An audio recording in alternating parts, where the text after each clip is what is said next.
ठीक है ठीक है।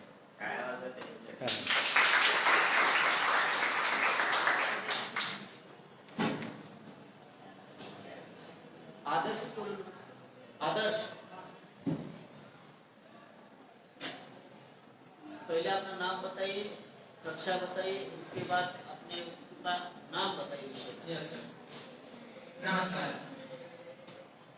आदरणीय व्यासपीठ और मेरे गुरुजन वर्ग और मेरे भाई बहनों, मेरा नाम है आदर्श श्रीनिवास पडुलू। मैं इयत्ता बीए भाग 1 में कक्षा में पढ़ता हूँ।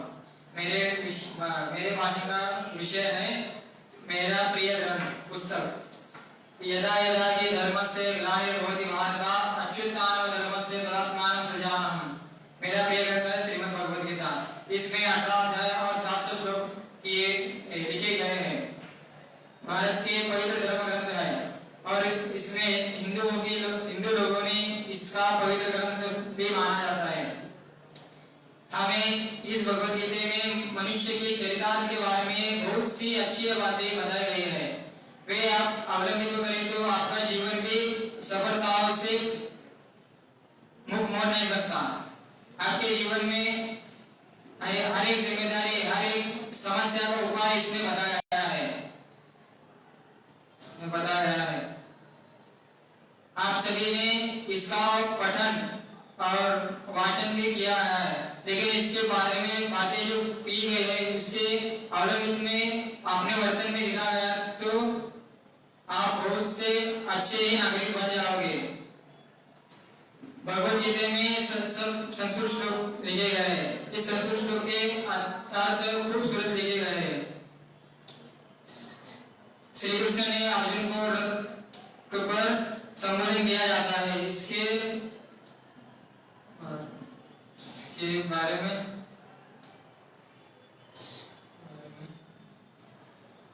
धन्यवाद।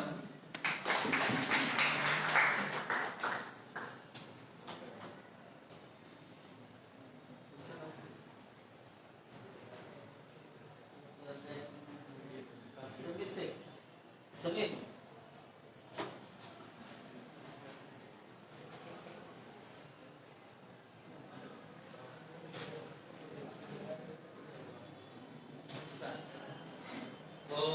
मेरा नाम समीर शेख है। मैं बीसीएस फर्स्ट ईयर से हूँ। तो मेरा विषय है कि बदलती शिक्षा प्रणाली, चेंजिंग एजुकेशन सिस्टम। तो मेरा मानना यह है कि भारतीय शिक्षा प्रणाली यह विश्व स्तर पर हमें दिखाने के लिए बहुत पीछे है आजकल, क्योंकि इसके जितने फायदे हैं उतने ही नुकसान जैसे कुछ चीजें भी हैं। तो मैं कुछ आपको बताना चाहता हूँ। जैसे विकसित शिक्षा का विकास करने के लिए जो चीज चाहिए कि शिक्षा के विकास बहुत लंबे समय से होता आ रहा है। जैसे पारंपरिक शिक्षा विकास जो उस समय कुछ ऐसा था कि पाठ्यक्रम और शिक्षकों का ज्ञान यहाँ तक कि सीमित था। शिक्षा जो है यहाँ तक ही सीमित थी। उस वक्त विद्यार्थियों का कुछ व्यक्तिगत को नजरअंदाज किया जाता था। तो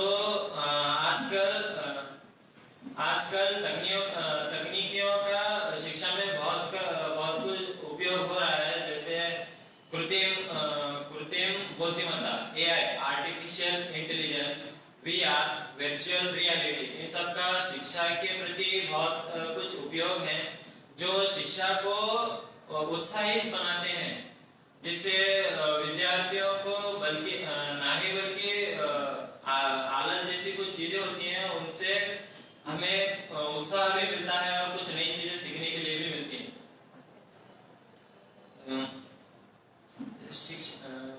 शिक्षा, भारत की जो शिक्षा है यह भारतीय विद्यार्थियों, मेरा मानना है भारतीय शिक्षा के लिए कुछ ऐसा है कि जो भारत की शिक्षा है वो विद्यार्थियों के उम्मीदों पर असफल उतरी है। क्योंकि आप सब देख रहे होंगे कि कई सारी विद्यार्थियां उच्च से उच्च शिक्षा प्राप्त करके भी बेरोजगार बैठे हैं। जब उन्हें 15 साल 16 साल अपने जीवन की शिक्षा में डालकर कोई रोजगार नहीं मिल रहा है तो शिक्षा में कुछ ना कुछ उन्नति होनी चाहिए, जिससे हमें रोजगार भी मिले, शिक्षा भी मिले और ज्ञान भी मिले।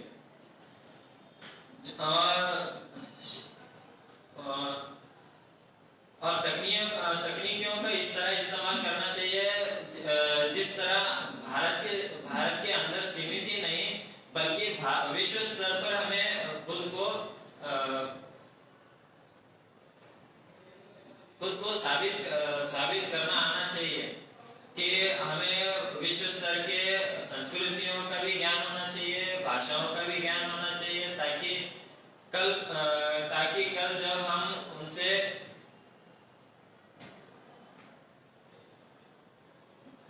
कंपटीशन कर सके तो हमें वहाँ उत्तीर्ण भी हो, लाभ भी हो।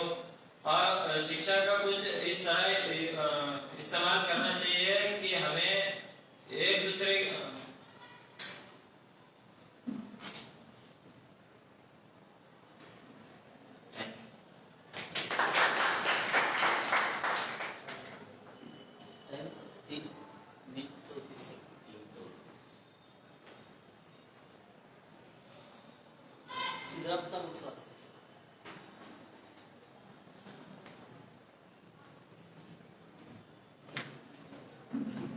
गुड मॉर्निंग, मेरा नाम सिद्धार्थ चौकसर है। मैं BCS फर्स्ट ईयर का स्टूडेंट हूँ। मेरा विषय है पुस्तकों का महत्व। पुस्तक हमारे जीवन में एक महत्वपूर्ण कार्य निभाता है। पुस्तकों से हमें प्रेरणा मिलती है। पुस्तक यानी कि हमारे सगे दोस्त की जैसा होता है। पुस्तकों के बारे में हम जितना भी जाने उतना कम होता है। पुस्तक हमारे जीवन में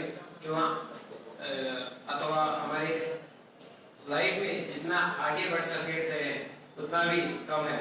हमारी लाइफ में जो भी स्टेज है उस समय तक हम उस किताब को पढ़ सकते हैं। किताबों का इस्तेमाल पूर्व काल से किया जा रहा है।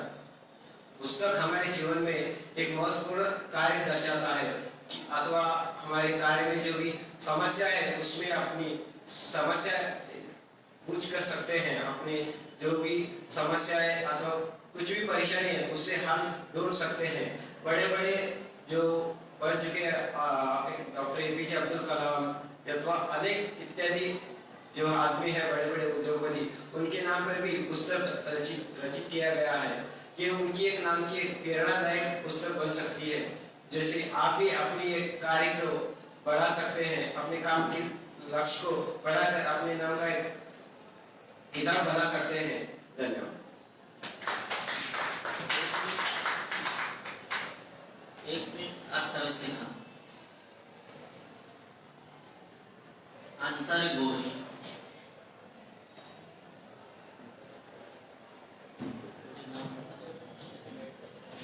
यहाँ उपस्थित सभी महानुभावों, ज्येष्ठ जनों और परीक्षार्थियों तथा मेरे मित्रों, भाई बहनों को मेरा नमन है। मेरा नाम अंसारी घोष है। मैं BA civil service second year से हूँ। मैं आज आपके सामने हिंदी भाषा के बारे में कुछ बताना चाहता हूँ। हिंदी भाषा क्या है, हिंदी भाषा को राज्य भाषा क्यों नहीं बनाया गया, हिंदी भाषा की हिस्ट्री, हिंदी भाषा का भूगोल और कई ऐसे मुद्दे हैं जो आपके सामने प्रस्तुत करने जा रहा हूँ। मानव जाति ने अपने सृजन से विभिन्न भाषा सृजन से स्वयं को अभिव्यक्त करने की तरह तरह के माध्यम खोजती रहती है। आपसी संकेतों के आधारे इन्हीं कोशिशों को, इन्हीं सहारों को एक साथ करके मानव जाति का विकास तब हुआ जब भाषा का विकास हुआ है। भाषा यह एक आपसी संकेतों के आधारे और अपने सृजन से स्वयं को अभिव्यक्त करने की एक महत्वपूर्ण संकल्पना है। महानुभावों को कहना चाहता हूँ मैं कि हिंदी भाषा एक भाषा के विकास में, अगर हिंदी भाषा की विकास यात्रा की बात की जाए तो यह एक सतत और लंबी प्रक्रिया है। एक भाषा के विकास में उस समाज और उस संस्कृति की महत्वपूर्ण भूमिका होती है जहाँ पे वो विकसित होती है। हिंदी भाषा के विकास में भी कई समाज और संस्कृति की महत्वपूर्ण भूमिका रही है। खासकर उत्तर भारतीय तथा उत्तर पूर्व भारतीय राज्यों में हिंदी भाषा का विकास विकास में महत्वपूर्ण भूमिका अपने दक्षिण भारत के कई राज्यों ने भी निभाया है। दक्षिण भारत के कई राज्यों ने भी निभाया है। हिंदी भाषा हिंदी भाषा है संस्कृत भाषा एक प्राचीन भाषा है। संस्कृत भाषा के विविध कालखंडों में हिंदी भाषा का विकास हुआ। संस्कृत भाषा के विविध कालखंडों में भी हिंदी भाषा की उल्लेखना है। हिंदी भाषा की कालखंड की बात की जाए तो ईस्वी सन 1300 से ईस्वी सन 1550 तक हिंदी भाषा को विकास हुआ। यह पुरानी हिंदी थी, मगर पुरानी हिंदी से ही आधुनिक हिंदी का पाया रचा गया है। संस्कृत भाषा से अवहट से अपभ्रंश से पुरानी हिंदी से आधुनिक हिंदी, ऐसे सतत प्रक्रिया चालू रही है। इस सतत प्रक्रिया को भारतीय राजाओं तथा समाज सेवकों ने आश्रय दिया था। हिंदी भाषा की संवैधानिक तौर पर बात की जाए तो भारत के संविधान में राज्य भाषा कोश भाग 5 भाग 6 भाग 17 में हिंदी भाषा को राज्य भाषा बनाने का घोषित किया गया है। भाग 17 में संघ शासन की भाषा, राज्य शासन की भाषा एवं स्थानिक शासन की भाषा हिंदी एवं अंग्रेजी होनी चाहिए, ऐसा उल्लेखित किया गया है। महानुभावों को मैं बताना चाहता हूँ कि हिंदी भाषा सबसे पुरानी नहीं और उतनी आधुनिक भी नहीं। हिंदी भाषा का विकास अभी भी चालू है, सतत हो रहा है। हिंदी भाषा हमारी एक महत्वपूर्ण पहचान है, भारत की एकता और अखंडता का अनुमान है। आजादी के वक्त कई स्वतंत्र सेनानियों ने और उत्तर भारतीय स्वतंत्र सेनानियों ने दक्षिण भारतीय स्वतंत्र सेनानियों को एक करने का काम हिंदी भाषा ने किया है, क्योंकि उत्तर भारत तथा उत्तर पूर्व भारत की महत्वपूर्ण भाषा के रूप में हिंदी भाषा का उगम हुआ था। इस भाषा को कई इतिहासकार, कई ग्रंथ लेखक, कई कलात्मक पद्धति से प्रस्तुत किया है। और हिंदी भाषा को एक राज्य भाषा का दर्जा क्यों नहीं मिला हिंदी भाषा को राज्य भाषा का दर्जा? क्योंकि राष्ट्रभाषा और राज्य भाषा के दो अंतर है। लोगों की संख्या और उस भाषा का प्रयोग यह भाषाओं को एक राज्य भाषा और एक राष्ट्रभाषा बनने की तकलीफ देता है। इस तकलीफ को आप कहते हैं कि जो व्यक्ति जैसे ब्रिटेन की राष्ट्रभाषा है अंग्रेजी और जर्मनी की राष्ट्रभाषा है जर्मनी और पाकिस्तान की तो उर्दू है, आप सभी को पता है। पाकिस्तान जो भारत से अलग हुआ था, पाकिस्तान के उर्दू में थोड़ा अंश हिंदी का भी है, क्योंकि भारत और पाकिस्तान 1947 तक एक ही रहे थे। उस 47 तक एक ही रहे थे। इस कालखंड में जो कालखंड था भारत की एकता, अखंडता, एक अखंड भारत का जो काल था जिसमें पाकिस्तान और भारतीय उपखंड देशों का समावेश है। इस उपखंड देशों में कहीं ना कहीं अपने को हिंदी भाषा का उल्लेखन करता दिखा जाएगा, क्योंकि हिंदी भाषा भारत में नहीं, दक्षिण अफ्रीका, अमेरिका जैसे कई देशों में बोली जाती है। हिंदी भाषा का महत्व समझना चाहे तो हिंदी भाषा एक संस्कृत भाषा की पुरानी भाषा थी जिसका आधुनिकीकरण हुआ। कई भाषा वैज्ञानिकों ने हिंदी भाषा का विकास करने का प्रयत्न किया और इतना कहकर मैं मेरा वक्तव्य संपदा हूँ। Thank you. Time 3 minute.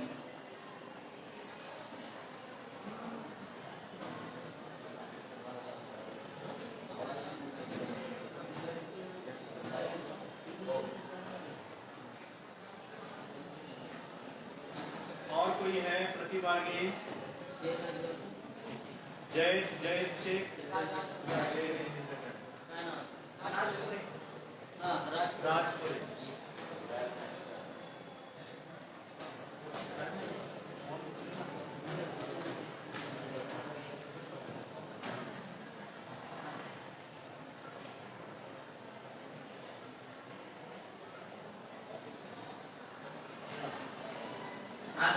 MSP पूज्य गुरुजन और मेरे सभी भाई बहनों को मेरा प्रणाम। मेरा नाम राज केशव गुरे है। मैं बीए फर्स्ट ईयर में पढ़ता हूँ। मेरे वतन में रहने वाले जन जन का सम्मान हो, मेरे वतन में रहने वाले जन जन का सम्मान हो। हम भारतवासी ये चाहेगी मेरा भारत महान हो, हम भारतवासी ये चाहेगी मेरा भारत महान हो। मेरा जन्म भारत के पावन धरती पर हुआ है। हमारा भारत ये ऋषि मुनि और महापुरुषों की पार्श्वभूमि है। हमारे भारत ने हर भाषा संस्कृति को अपनाया है। हमारा भारत कश्मीर से लेकर कन्याकुमारी तक एक है। हमारे भारत में कई जाति जमाती के लोग रहते हैं।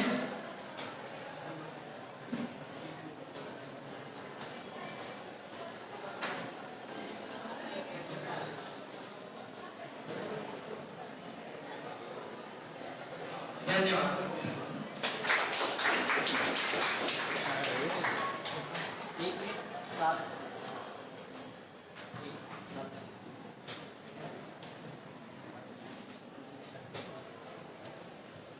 और कोई है?